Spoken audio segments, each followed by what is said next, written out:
kelima. Pertanyaan pertama yang sudah ditulis tadi, apakah hukum adat perlu mendapatkan pengakuan dan bagaimanakah bentuk peraturan pengakuan tersebut? Tolong jelaskan. Dijawab oleh Ferenci.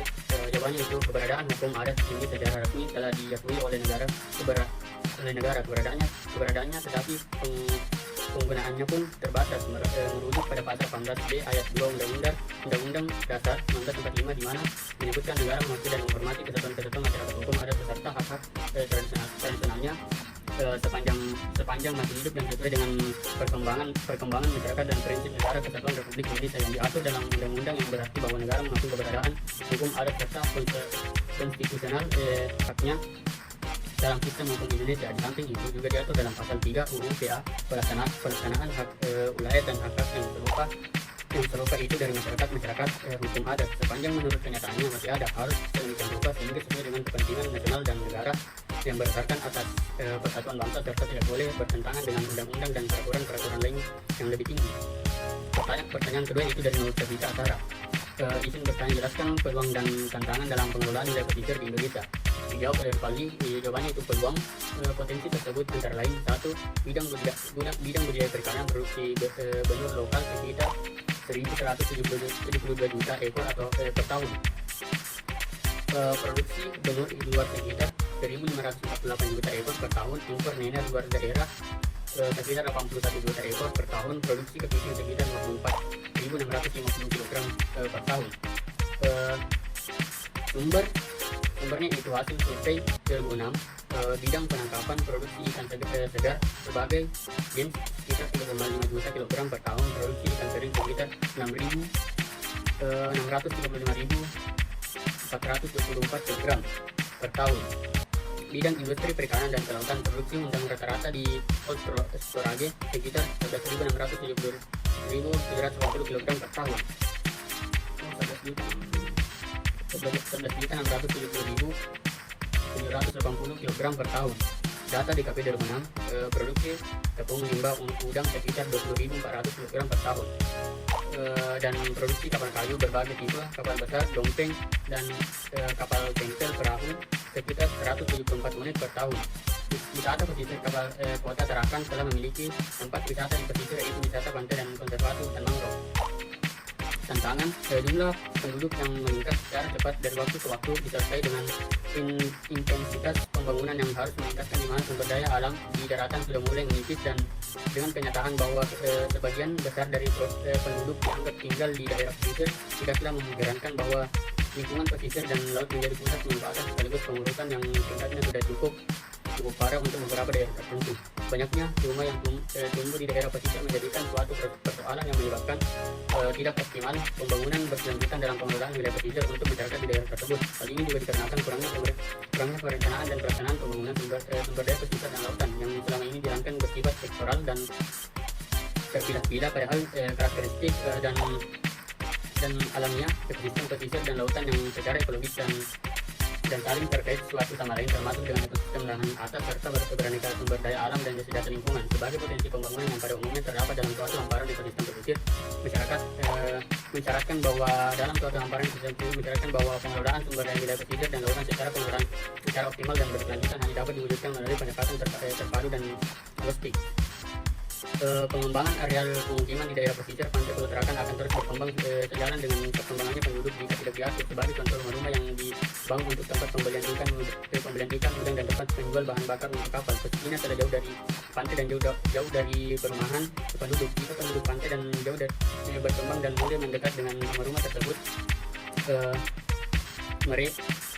maka mereka akan menjual tanah tersebut dan akan membuat lagi rumah ke arah laut yang agak jauh dari masyarakat. Permasalahan yang sering muncul dibicarakan dari segi keterbatasan sumber daya alam antara lain yaitu pencemaran laut adalah masuknya atau dimasukkannya makhluk hidup, zat energi dan atau komponen lain ke dalam lingkungan laut oleh kegiatan manusia sehingga kualitas menurun sampai ke tingkat tertentu yang menyebabkan lingkungan laut tidak sesuai lagi dengan baku mutu dan atau fungsinya.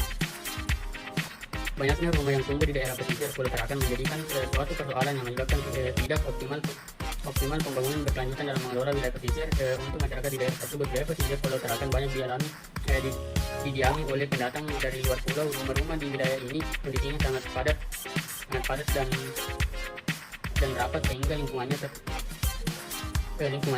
terkesan agak kumuh yang bermukim di sana saja masyarakat nelayan, tetapi juga masyarakat yang berstatus nelayan.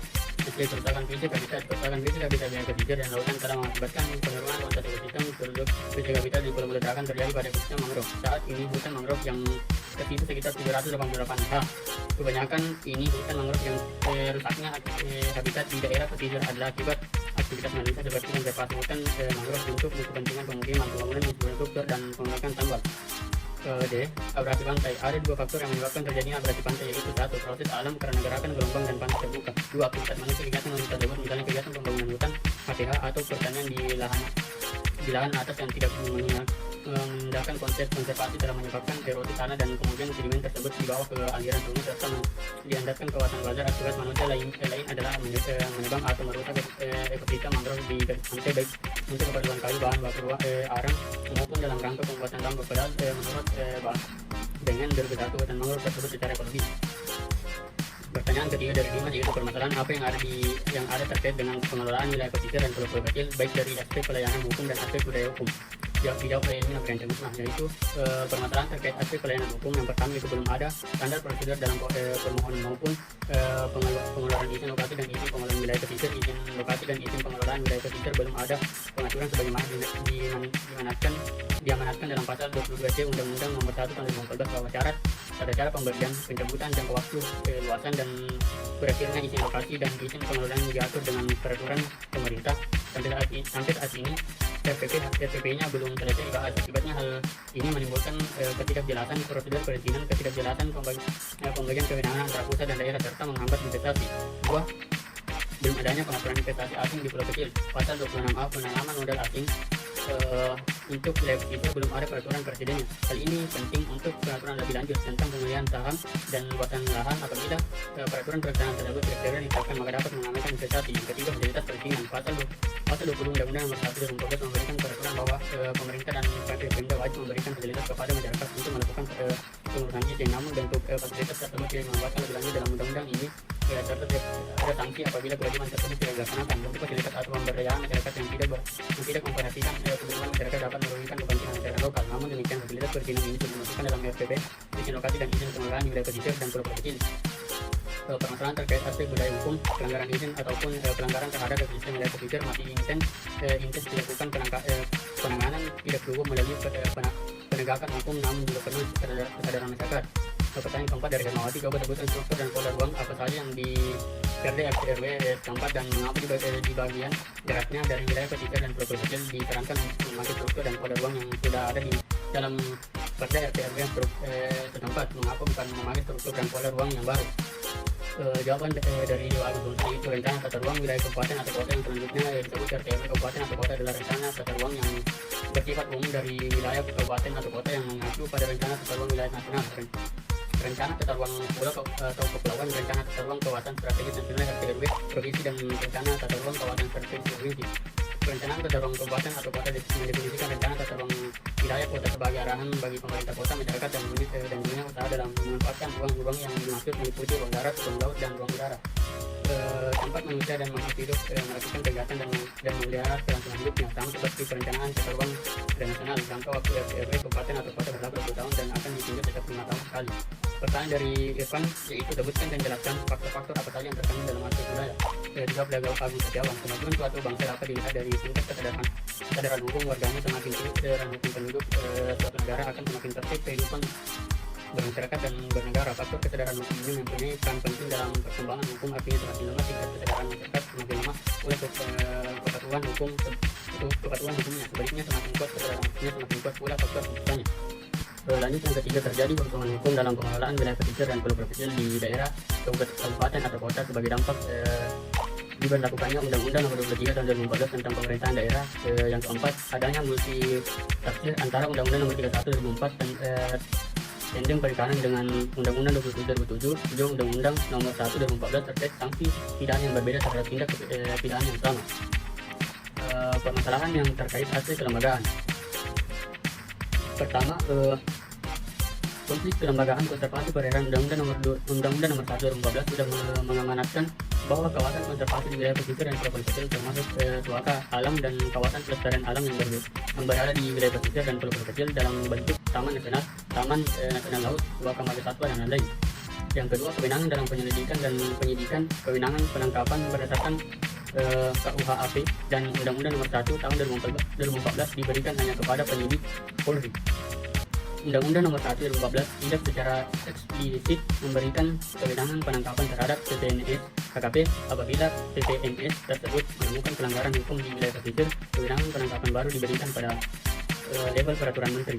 Seharusnya kewenangan penangkapan merupakan substansi Undang-Undang Nomor 1 2014. Yang ketiga, keberadaan masyarakat hukum adat. Adanya pengakuan pemerintah terhadap masyarakat adat sesuai dengan peraturan perundang-undangan apakah untuk dapat disebut sebagai masyarakat hukum adat perlu mendapatkan pengakuan. Hal ini terkait dengan hak masyarakat adat di wilayah tersebut. Bagaimanakah bentuk pengaturan pengakuan tersebut? Permasalahan terkait aspek pelayanan hukum. Yang pertama, belum adanya standar prosedur dalam permohonan maupun pengeluaran izin lokasi dan izin pengelolaan wilayah pesisir. Izin lokasi dan izin pengelolaan wilayah pesisir belum ada pengaturannya sebagaimana diamatkan dalam pasal 22 Undang-Undang Nomor 1 Tahun 2014 bahwa syarat tata cara pemberian pencabutan jangka waktu, luasan dan berakhirnya izin lokasi dan izin pengelolaan diatur dengan peraturan pemerintah. Yang kedua, belum adanya pengaturan investasi asing di pulau kecil. Pasal 26A penanaman modal asing untuk wilayah pesisir belum ada peraturan presiden. Hal ini penting untuk pengaturan lebih lanjut tentang pengalihan saham dan luasan lahan. Apabila peraturan pelaksanaan tersebut tidak segera ditetapkan, maka dapat menghambat investasi. Yang ketiga, fasilitas perizinan. Pasal 20 Undang-Undang Nomor 1 2014 memberikan pengaturan bahwa pemerintah dan Pemda wajib memberikan fasilitas kepada masyarakat untuk melakukan pengurusan izin, namun bentuk fasilitas tersebut tidak dimanfaatkan lebih lanjut dalam undang-undang ini, serta tidak ada sanksi apabila kewajiban tersebut tidak dilaksanakan. Bentuk fasilitas atau pemberdayaan masyarakat yang tidak memperhatikan kebutuhan masyarakat dapat merugikan kepentingan masyarakat lokal. Aspek pelayanan hukum. Yang pertama itu pengaturan investasi asing di pulau kecil. Pulau kecil memiliki potensi ekonomi yang cukup besar untuk dimanfaatkan dalam membangun perekonomian nasional, salah satunya melalui investasi. Peluang investasi di pulau kecil masih terbuka, tidak hanya wisata bahari tetapi juga meliputi usaha perikanan dan kelautan, pertanian organik, peternakan, industri, pemukiman, perkebunan, usaha pertambangan, transportasi dan pelabuhan. 2. Standar operasional prosedur pelaksanaan. Sesuai ketentuan dalam pasal 16 Undang-Undang Nomor 1 Tahun 2014 bahwa setiap orang yang melakukan pemanfaatan uang sebagai perairan pesisir dan pemanfaatan sebagian pulau-pulau kecil secara menetap wajib memiliki izin lokasi dan izin lokasi tersebut berdasarkan pemberian izin pengelolaan. Ketentuan pasal 16 ini merupakan perubahan dari pasal 16 Undang-Undang Nomor 7 Tahun 2007 yang mengatur mengenai hak pengusahaan perairan pesisir HP3 yang dianggap memberikan keleluasan kepada investor asing dengan hak pengelolaan pengusahaan perairan atas izin pemerintah daerah setempat, sehingga banyak Pemda dengan mudahnya memberikan hak kelola itu kepada asing. Aspek budaya hukum. Kemajuan suatu bangsa dapat dilihat dari tingkat kesadaran hukum warganya. Semakin tinggi kesadaran hukum penduduk suatu negara, akan semakin tertib kehidupan bermasyarakat dan bernegara. Faktor kesadaran hukum ini mempunyai peran penting dalam perkembangan hukum. Artinya semakin lemah tingkat kesadaran masyarakat, semakin lemah pula kepatuhan hukumnya. Sebaliknya, semakin kuat kesadaran hukumnya, semakin kuat pula faktor kepatuhan hukum. Di dalam masyarakat hukum adat lahir dari suatu kebiasaan yang tumbuh dan berkembang dan dipertahankan dengan kesadaran hukum masyarakatnya. Karena sifatnya yang tumbuh dan berkembang, maka hukum adat memiliki kemampuan menyesuaikan diri dan elastis. Dengan demikian, kesadaran hukum masyarakat hukum adat terhadap hukum adatnya dinilai relatif tinggi. Baik, assalamualaikum warahmatullahi wabarakatuh. Perkenalkan, saya Ketua Dari Dakba dari program studi Kelautan SPK 2202. Di sini saya akan membacakan materi dari kelompok 5, yaitu analisis dan evaluasi hukum PPLT. Kelompok 5 yaitu Ilmi Nurpriansyah, Soreningsi, Nur Aimin, Agung Setiawan, Dewa Agung Sultan, Sultan Ripaldi. Pada slide pertama itu menjelaskan pengesahan Undang-Undang Nomor 23 Tahun 2014 tentang pemerintah daerah yang mencabut Undang-Undang Nomor 22 Tahun 2004 berdampak terhadap otonomi daerah dalam pengelolaan pesisir dan pulau-pulau kecil. Pasal 27 ayat 1 Undang-Undang Nomor 23 Tahun 2014 menyebutkan bahwa daerah provinsi diberikan kewenangan untuk mengelola sumber daya laut yang ada di wilayahnya. Pasal ini menggugurkan pasal 18 ayat 1 Undang-Undang Nomor 32 Tahun 2004 yang menyebutkan bahwa daerah yang memiliki wilayah laut diberikan kewenangan untuk mengelola sumber daya di wilayah laut. Pada bagian penjelasan daerah dalam Undang-Undang Nomor 32 Tahun 2004 adalah pemerintah provinsi dan pemerintah kabupaten atau kota. Dengan demikian secara langsung pasal 27 ayat 1 Undang-Undang Nomor 23 Tahun 2014 mencabut kewenangan kabupaten atau kota dalam pengelolaan sumber daya laut. Adapun kewenangan daerah provinsi untuk mengelola sumber daya di wilayah laut sebagaimana tertuang dalam pasal 27 ayat 2 Undang-Undang Nomor 23 Tahun 2014 meliputi yang pertama itu eksplorasi, eksploitasi, konservasi dan pengelolaan kekayaan laut di luar minyak dan gas bumi. Kedua, pengaturan administratif. Ketiga, pengaturan tata ruang. Keempat, penegakan hukum terhadap peraturan yang dikeluarkan oleh daerah atau yang dilimpahkan kewenangannya oleh pemerintah pusat. Dan yang terakhir, membantu memelihara keamanan di laut, membantu mempertahankan kedaulatan negara. Pada pasal 27 ayat 2 Undang-Undang Nomor 23 Tahun 2014 tidak berubah signifikan, kecuali hanya ada penekanan bahwa kegiatan eksplorasi, eksploitasi, konservasi dan pengelolaan kekayaan laut hanya untuk sumber daya di luar minyak dan gas bumi. Dengan kata lain, minyak dan gas bumi menjadi kewenangan pemerintah pusat. Kewenangan daerah provinsi untuk mengelola sumber daya di wilayah laut paling jauh 12 mil laut diukur dari garis pangkal ke arah laut lepas dan atau ke arah perairan kepulauan. Pasal 27 ayat 3 Undang-Undang Nomor 23 Tahun 2014. Pasal ini memperkuat pemberian kewenangan kepada pemerintah provinsi, di mana sebelumnya ada kewenangan pemerintah kabupaten atau kota sejauh 4 mil laut sebagaimana ditetapkan pada pasal 18 ayat 4 Undang-Undang Nomor 22 Tahun 2004. Sinkronisasi izin wisata bahari di wilayah pesisir antara Kementerian Kehutanan dan Kementerian Kelautan dan Perikanan. Pasal 19 ayat 1 huruf E Undang-Undang Nomor 1 2014 bahwa setiap pengusaha wisata bahari yang melaksanakan usaha di wilayah pesisir harus memiliki izin pengelolaan secara lengkap. Pasal tersebut berbunyi setiap orang yang melakukan pemanfaatan sumber daya perairan pesisir dan perairan pulau-pulau kecil untuk kegiatan pertama itu produksi garam, kedua biofarmakologi laut, ketiga bioteknologi laut, keempat pemanfaatan air laut selain energi, kelima wisata bahari, keenam pemasangan pipa dan kabel bawah laut dan atau pengangkatan benda muatan kapal tenggelam wajib memiliki izin pengelolaan. Ruang wilayah yang dimaksud mencakup ruang darat, ruang laut, dan ruang udara termasuk ruang di dalam bumi. Sementara itu pasal 9 ayat 5 Undang-Undang 2007 tahun 2007 Undang-Undang 1 2014 rencana sanasi wilayah pesisir dan pulau-pulau kecil juga diterapkan melalui peraturan daerah. Jangka waktu RTMW atau RZWP 3K. Pemerintah daerah keduanya berlaku selama 20 tahun dan dapat ditinjau kembali sekurang-kurangnya 5 tahun sekali. Pasal 9 ayat 2 Undang-Undang 27 2014 mengatur bahwa RZWP 3K juga harus diselaraskan dan diseimbangkan dengan RT/RW pemerintah provinsi atau pemerintah kabupaten atau kota. Hal ini menegaskan bahwa keduanya harusnya tidak perlu dibuat dengan dua format hukum yang berbeda. RT/RW dan RZWP PK mengatur hal yang relatif sama, namun pada tataran teknis harus mengeluarkan dua peraturan daerah yang berbeda. Penyusunan RZWP 3K dalam Perda. Penyusunan RZWP 3 diatur dalam Undang-Undang Nomor 27 tentang pengelolaan wilayah pesisir dan pulau-pulau kecil. RZWP 3K sesungguhnya adalah setara dengan RT/RW, di mana kalau RT/RW lebih kepada urusan di daratan, sedangkan RZWP 3K berkaitan dengan keuangan di perairan lautnya. Lebih lanjut logika tersebut dijabarkan dalam implementasinya, di mana sesuai definisinya yang tercantum dalam Undang-Undang Nomor 27 Tahun 2007, di mana RZWP 3K juga mensyaratkan dibuat struktur dan pola ruangnya. Namun dengan pertimbangan sinergitas, maka struktur dan pola ruang di bagian daratnya dari wilayah pesisir dan pulau-pulau kecil disarankan untuk memakai struktur dan pola ruang yang sudah ada di dalam Perda RT/RW setempat. Baru struktur dan pola ruang untuk bagian perairan disusun terdiri dalam bentuk Perda RZWP 3K, itu pun pada kenyataan di lapangannya adalah sangat sulit untuk menetapkan struktur ruang di perairan lautnya, sehingga otomatis berkonsekuensi bahwa RZWP 3K itu hanya memuat tentang pola ruangnya saja. Sementara itu berdasarkan pasal 8 PP Nomor 36 2010 tentang pengusahaan Priwisata Alam di Suaka Marga Satwa, Taman Nasional, Taman Hutan Raya, dan Taman Wisata Alam menyebutkan bahwa pengusahaan pariwisata alam yang di dalamnya termasuk wisata tirta hanya dapat dilakukan setelah memperoleh izin pengusahaan wisata tirta tersebut sangat dimungkinkan juga berbeda di wilayah pesisir.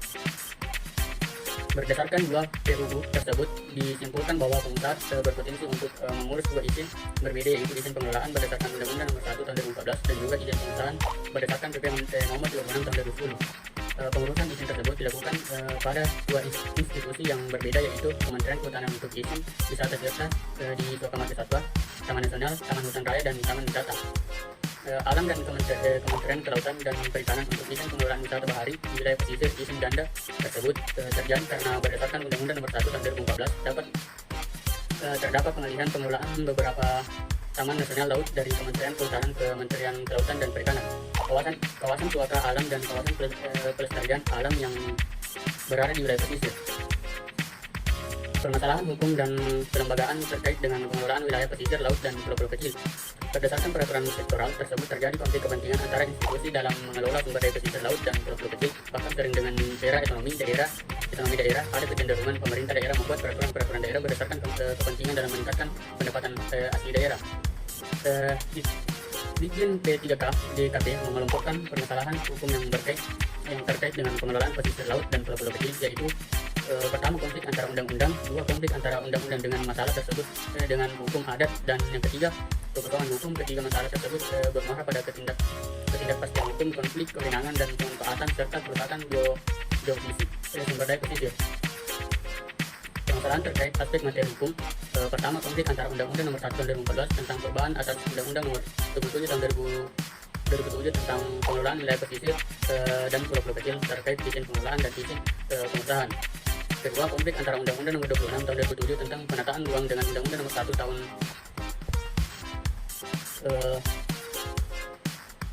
2007 tentang pengelolaan WP3K terkait rencana tata ruang wilayah RT RW dan rencana zonasi wilayah pesisir dan pulau-pulau kecil atau RZ WP3K.